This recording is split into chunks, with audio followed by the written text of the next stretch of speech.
Você está na sala Gerenciamento de Recursos da Obra.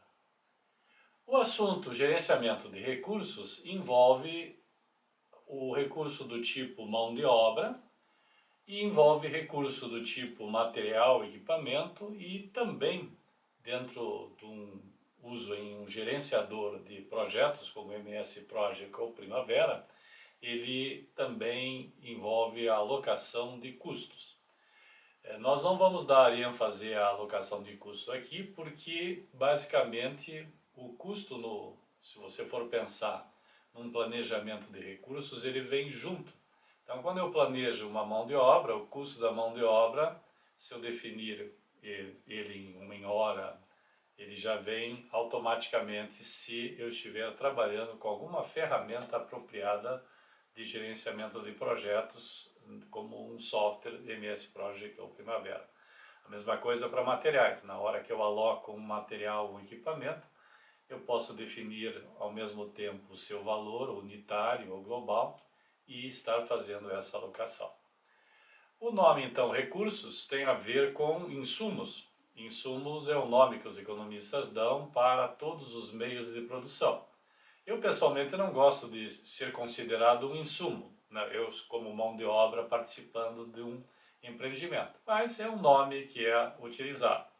Hoje, modernamente, você não fala nem mais em recurso humano, você fala em capital humano. Porque o capital humano é algo que te ajuda a ir para a frente, ajuda a impulsionar o negócio. E o recurso é como se estivesse ali parado, esperando que você então desse algum uso para ele. Nós vamos então fazer o seguinte, nós vamos estar trabalhando com você nessa sala a lógica então de entender o que é um recurso, quando esse recurso é dominado ou governado pelo tempo, quando ele é governado pelo esforço, porque isso causa então uma mudança na maneira como a duração do seu uso é entendida ou vai ser representada nos seus cronogramas. Feito isso, nós vamos estar trabalhando então a lógica da oferta de recursos, que é o que você tem à disposição da obra, ou por uma oferta de mercado, ou pela própria quantidade de trabalhadores e colaboradores que você tem na tua própria equipe, ou na tua equipe mais a dos teus empreiteiros. Então, oferta é o que eu posso usar, e depois eu tenho a demanda. A demanda, ela vem então da necessidade de usar esses recursos para conseguir produzir a obra.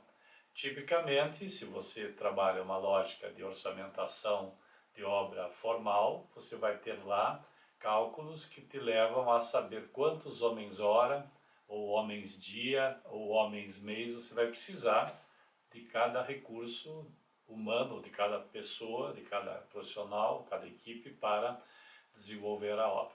Então, nessa sala nós vamos estar trabalhando a lógica, então, oferta e demanda, e aí vamos explorar o como eu aloco ou associo equipe a uma determinada atividade do cronograma. Então é muito interessante porque esse trabalho de planejamento de recursos, ele funciona bem quando você já terminou ou já está bem evoluído no teu cronograma de obra, porque você já vai colocando a mão de obra nas atividades que você previu ali no teu cronograma. Mais uma vez, a importância de ter orçamentação dos serviços associada diretamente com atividades do teu cronograma. Bem, feito isso, vamos estar obtendo visões do histograma de uso dos recursos ao longo do tempo. O que é o histograma? É um gráfico que diz a quantidade de pessoas que você precisa a cada intervalo de tempo. Pode ser um intervalo de tempo diário, pode ser semanal, e esses histogramas permitem então você acompanhar o andamento do uso da tua equipe ao longo do tempo. E tendo disponibilidade, ótimo. Não tendo, você precisa fazer o que a gente chama de nivelamento de recursos. É planejar a utilização do recurso de modo a que não haja uma demanda maior do que a oferta. Ou seja, não adianta eu ter um plano que só é viável se eu tiver mais gente trabalhando do que de fato eu tenho. Também a gente busca evitar subalocação, é quando eu tenho gente disponível, mas não está alocada às atividades da obra. Então isso a gente chama de nivelamento de recursos.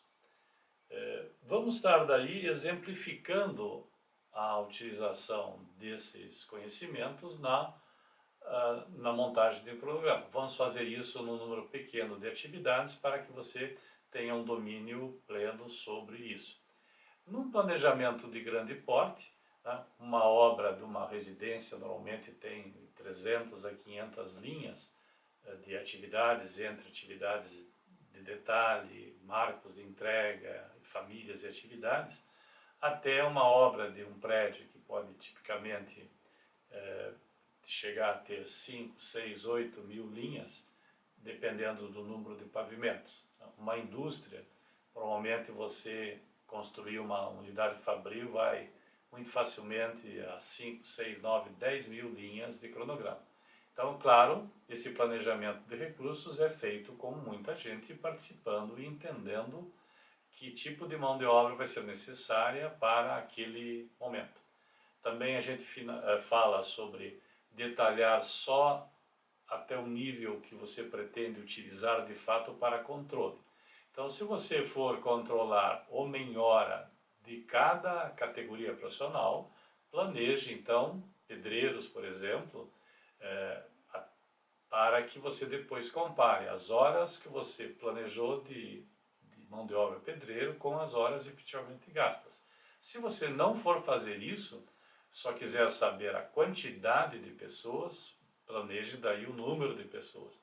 Ou, eventualmente, né, determine qual é o detalhe que você, de fato, pretende trabalhar.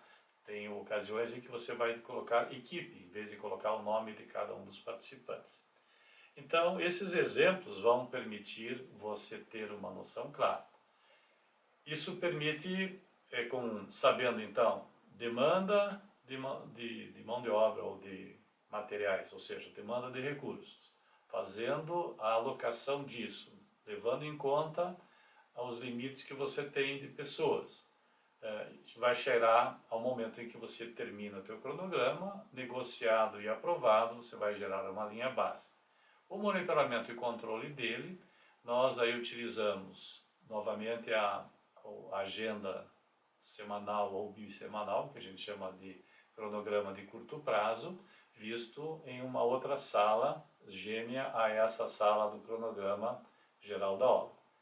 Vamos ter daí o monitoramento e o controle do uso dos recursos, já utilizando uma visão integrada, que é a última sala do módulo associado ao planejamento geral de obras, que é monitoramento e controle de obras, ok?